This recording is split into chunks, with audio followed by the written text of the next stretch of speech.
ഏവർക്കും നമസ്കാരം. ഓഗസ്റ്റ് മാസം 17-ാം തീയതി ഞായറാഴ്ച ചിങ്ങമാസം ആരംഭിക്കുന്നു. അന്നേ ദിനം കൊല്ലവർഷം 1201 ആണ്ട് തുടങ്ങുകയും ചെയ്യുന്നു. തുടർന്ന് 2026 ഓഗസ്റ്റ് മാസം 16-ാം തീയതി വരെയും നീളുന്ന ഈ പുതുവർഷത്തിൽ ഓരോ രാശിക്കാർക്കും അനുഭവത്തിൽ വരാവുന്ന ഫലങ്ങളെക്കുറിച്ചാണ് ഇന്ന് നാം ഇവിടെ കാര്യകാരണസഹിതം വിശകലനം ചെയ്യുന്നത്. കർക്കിടകക്കൂർ പുണർദം കാൽ, പൂയം, ആയില്യം എന്നീ നക്ഷത്രങ്ങളാണ് ഈ കൂറിൽ വരുന്നത്. കർക്കിടകക്കൂറുകാർക്ക് കഴിഞ്ഞ വർഷത്തേക്കാൾ ഈ പുതുവർഷം മെച്ചപ്പെട്ട ഒരു വർഷമാകും. പ്രത്യേകിച്ച് ഈ പുതുവർഷത്തിൻ്റെ രണ്ടാം പകുതി ഈ കൂറുകാർക്ക് ഗുണാനുഭവങ്ങളും ഈശ്വര കടാക്ഷവും നേട്ടങ്ങളും വർദ്ധിക്കുന്ന മാറ്റങ്ങൾ പ്രകടമാകും. ഇത് വെറുതെ പറയുന്നതല്ല, അതിനുള്ള കാരണം കൂടി കേൾക്കുക. അപ്പോഴാണ് ഈ വിശകലനത്തിന് ആധികാരികതയും വിശ്വാസ്യതയും കൈവരുന്നത്. നിലവിൽ കർക്കിടകക്കൂറുകാർക്ക് സർവീശ്വരകാരകനായ വ്യാഴം പ്രതികൂലമായ ഫലങ്ങളാണ് നൽകി വരുന്നത്. അതിനുള്ള കാരണം വ്യാഴം തൻ്റെ അനിഷ്ടഭാവമായ 12-ാം ഭാവത്തിലാണ് സഞ്ചരിക്കുന്നത് എന്നത് തന്നെ. 12-ാം ഭാവം എന്നത് ധനച്ചെലവുകളുടെയും അലച്ചിലുകളുടെയും ഭാവം ആണ്. അതുകൊണ്ട് തന്നെ വ്യാഴം അനിഷ്ടസ്ഥിതി പ്രാപിക്കുന്നതിനാൽ ഇവർക്ക് ധനം അമിതമായി ചെലവഴിക്കാനുള്ള ഒരു പ്രവണത ഉണ്ടാകും. കൂടാതെ സാമ്പത്തികമായ പ്രതിസന്ധികൾ, ധനനഷ്ടം എന്നിവയും ഈ സമയത്ത് വന്നു ഭവിക്കാം. അപ്രതീക്ഷിതമായ ചില തടസ്സങ്ങൾ, കാലതാമസം എന്നിവയും ഇവർ നേരിട്ടേക്കാം. വ്യാഴം 12-ാം ഭാവത്തിൽ സഞ്ചരിക്കുമ്പോൾ പൊതുവെ ഈശ്വര കടാക്ഷത്തിന് ഒരു മറവ് സംഭവിക്കും. തൽഫലമായി കർമ്മവിഘ്നം, അപ്രതീക്ഷിതമായ ചില തടസ്സങ്ങൾ, പരാജയങ്ങൾ എന്നിവയും നേരിടേണ്ട അവസ്ഥ സംജാതമാകാം. കൂടാതെ വ്യാഴം 12-ാം ഭാവത്തിൽ സഞ്ചരിക്കുമ്പോൾ രോഗദുരിതങ്ങൾ, അതേ തുടർന്നുള്ള ശാരീരിക വൈഷമ്യങ്ങൾ, മാനസികമായ സംഘർഷങ്ങൾ എന്നിവയ്ക്കും കാരണം ആകാറുണ്ട്.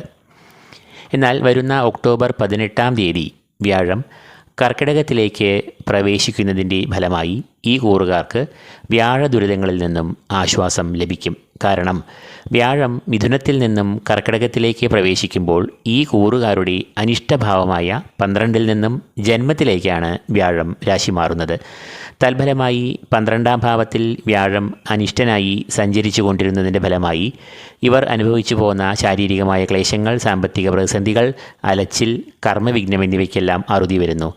എന്നാൽ ഈ രാശിമാറ്റം താൽക്കാലികമായ ഒരു രാശിമാറ്റം മാത്രമാകുമെന്നറിയുക. തുടർന്ന് ഡിസംബർ 4-ാം തീയതി വരെയും ഈ കൂറുകാർക്ക് ഗുണാനുഭവങ്ങൾ നൽകുന്ന വ്യാഴം 5-ാം തീയതി മുതൽ പൂർവ്വസ്ഥിതിയിലേക്ക് മാറുന്നു. എന്നാൽ ജൂൺ 2-ാം തീയതി മുതൽ വ്യാഴം ഇവർക്ക് ദീർഘകാലത്തേക്ക് ഈ കൂറുകാരുടെ ജന്മത്തിൽ പ്രവേശിക്കുകയും തുടർന്ന് ഗുണാനുഭവങ്ങളെ നൽകുകയും ചെയ്യും. ജന്മത്തിൽ സഞ്ചരിക്കുന്ന വ്യാഴവും അത്ര വലിയ സൗഭാഗ്യങ്ങളോ നേട്ടങ്ങളോ നൽകില്ല എന്നും അറിയുക. എന്നാൽ ദോഷത്തിൻ്റെ കാഠിന്യത്തിൽ 12-ാം ഭാവവുമായി തട്ടിച്ചു നോക്കുമ്പോൾ ജന്മവ്യാഴത്തിന് ദോഷം ഏറെ കുറയും. അതുകൊണ്ട് തന്നെ കർക്കിടകക്കൂറുകാർക്ക് ജന്മത്തിലേക്കുള്ള വ്യാഴമാറ്റം ശരിക്കും പറഞ്ഞാൽ വളരെ ആശ്വാസമാണ് നൽകുക. മറഞ്ഞിരിക്കുന്ന ദൈവാധീനം പതിയെ ഇവർക്ക് തെളിയും. തൽഫലമായി പരാജയം നേരിടുന്ന ഇവർക്ക് പരാജയം എന്നത് ചെറിയ ഒരു കാലതാമസം മാത്രമായി മാറും. അതുപോലെ 12-ാം ഭാവത്തിൽ കൂടി വ്യാഴം സഞ്ചരിക്കുമ്പോൾ ചിലവാകുന്ന ധനം, രോഗം, ചികിത്സ എന്നിവയ്ക്കെല്ലാമാണെങ്കിൽ ജന്മത്തിലൂടെ അഥവാ 1-ാം ഭാവത്തിൽ കൂടി സഞ്ചരിക്കുന്ന വ്യാഴം ഭൂമി വാങ്ങുക, ഗൃഹം വാങ്ങുക, വിദ്യാഭ്യാസത്തിനുള്ള ചെലവ് എന്നീ ശുഭകരമായ ചെലവുകൾക്ക് വേണ്ടിയായിരിക്കും ചെലവഴിക്കേണ്ടി വരിക. രണ്ടും ചെലവുകൾ ആണെങ്കിലും രണ്ടിനുമുള്ള വ്യത്യാസം ഏറെ വലുതാണല്ലോ. വ്യാഴം എന്നത് കർക്കിടകക്കൂറുകാരുടെ ഭാഗ്യാധിപൻ കൂടിയാകുന്നു. നിലവിൽ 12-ാം ഭാവത്തിൽ മറഞ്ഞിരിക്കുന്ന വ്യാഴം ജന്മത്തിൽ പ്രവേശിക്കുമ്പോൾ ഭാഗ്യാധിപൻ മറനീക്കി പുറത്ത് വരുന്നു. തൽഫലമായി ഇവർക്ക് ഈശ്വരകടാക്ഷം, ഗുരുപുണ്യം, പൂർവ്വപുണ്യം എന്നിവ ജീവിതത്തിൽ അനുഭവപ്പെടും.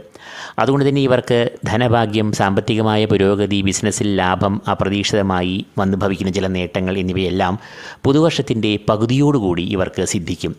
ഇവർ നിലവിൽ കാലതാമസവും പരാജയവും നേരിടുന്ന പ്രവൃത്തികൾ വിജയത്തിലും ലക്ഷ്യത്തിലും എത്തിച്ചേരുകയും ചെയ്യും. കഴിഞ്ഞ വർഷത്തെ അപേക്ഷിച്ച് ശനിയും ഈ വർഷം ഈ കൂറുകാർക്ക് അനിഷ്ടഫലങ്ങളെ നൽകില്ല. കാരണം കഴിഞ്ഞ വർഷം ഈ കൂറുകാരുടെ അഷ്ടമത്തിൽ കൂടിയായിരുന്നു ശനി സഞ്ചരിച്ചു പോകുന്നത്.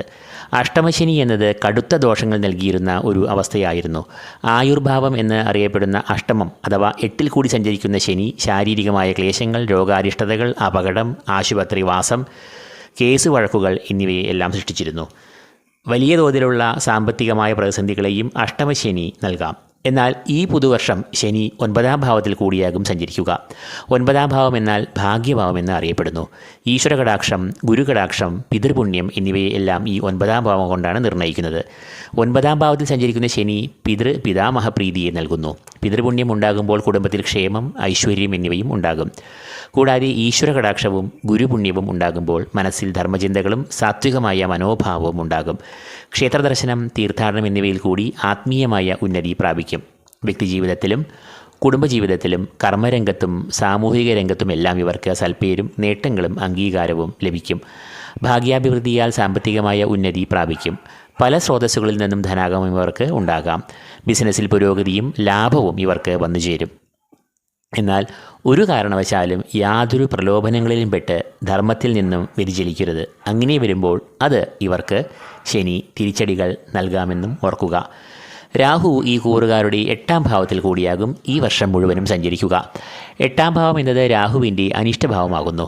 അതുകൊണ്ട് തന്നെ രാഹു ഈ കൂറുകാർക്ക് ഈ കാലയളവിൽ പൊതുവെ പ്രതികൂലമായ ഫലങ്ങളെ നൽകാം. 8-ാം ഭാവം എന്നത് ആയുർഭാവം എന്ന് അറിയപ്പെടുന്നു. 8-ാം ഭാവത്തിൽ കൂടി രാഹു സഞ്ചരിക്കുമ്പോൾ അനാരോഗ്യം, ആയുർഭീതി, രോഗാരിഷ്ടതകൾ എന്നിവയെ നൽകാം. കൂടാതെ തൊഴിൽ രംഗത്തും ചില പ്രതിസന്ധികൾ, വിമർശനങ്ങൾ എന്നിവയെ നേരിടേണ്ട അവസ്ഥ വന്നുചേരാം. എന്നാൽ ഇവർക്ക് നിലവിൽ വ്യാഴദൃഷ്ടി ഉണ്ട് എന്നതും ഈ വർഷത്തിൻ്റെ പകുതിയോടുകൂടി വ്യാഴം ഇവർക്ക് അനുകൂലനായി ഭവിക്കുന്നു എന്നതും 8-ലെ രാഹു നൽകുന്ന ദോഷങ്ങൾക്ക് കാഠിന്യം കുറയ്ക്കുമെന്നും ഈ കൂറുകാർ അറിയുക.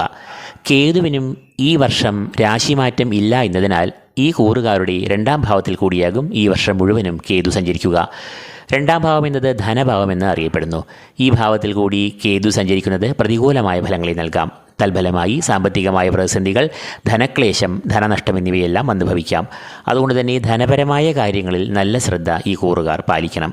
കൂടാതെ വാക്സ്ഥാനമായ 2-ാം ഭാവത്തിൽ കേതു സഞ്ചരിക്കുമ്പോൾ വാഗ്ദോഷം, വാക്പിഴവ് എന്നിവ സംഭവിച്ച് തെറ്റിദ്ധാരണ, വിവാദം എന്നിവയിലേക്കും നയിക്കാം. പഠിതാക്കൾ, വിദ്യാർത്ഥികൾ എന്നിവർക്ക് ഏകാഗ്രത നഷ്ടമാകാമെന്നതിനാൽ കുറച്ചധികം അധ്വാനം എടുക്കേണ്ടി വരുന്ന അവസ്ഥയും സംജാതമാകാം. അപ്പോൾ കർക്കിടക കൂറുകാർക്ക് ഈ പുതുവർഷത്തിൽ ആദ്യ പകുതി പൊതുവെ ഗുണദോഷ സമ്മിശ്രമായ അനുഭവങ്ങൾ ജീവിതത്തിൽ വരാം.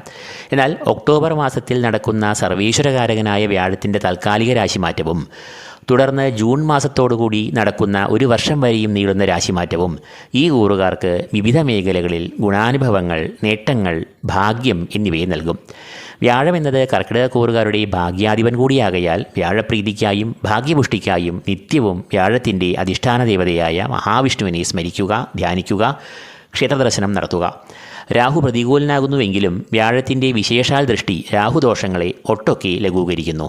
എങ്കിലും രാഹുദോഷശാന്തിക്കായി അധിഷ്ഠാന ദേവതയായ ദുർഗാദേവിയെ ധ്യാനിക്കുക, സ്മരിക്കുക. കേതു ധനഭാവത്തിൽ സഞ്ചരിക്കുന്നു എന്നതിനാൽ ധനക്രയവിക്രയങ്ങളിൽ നല്ല ശ്രദ്ധ പുലർത്തണമെന്ന് ഒരിക്കൽ കൂടി കർക്കിടക കൂറുകാരെ ഓർമ്മിപ്പിക്കുന്നു. കേതു ദോഷശാന്തിക്കായി മഹാഗണപതിയെ ധ്യാനിക്കുക. ദോഷം അധികരിക്കുന്നുവെങ്കിൽ കറുകമാല, ഗണപതി ഹോമം എന്നീ വഴിപാടുകൾ ചതുർത്ഥി തിഥിക്ക് വഴിപാടായി കഴിക്കുക.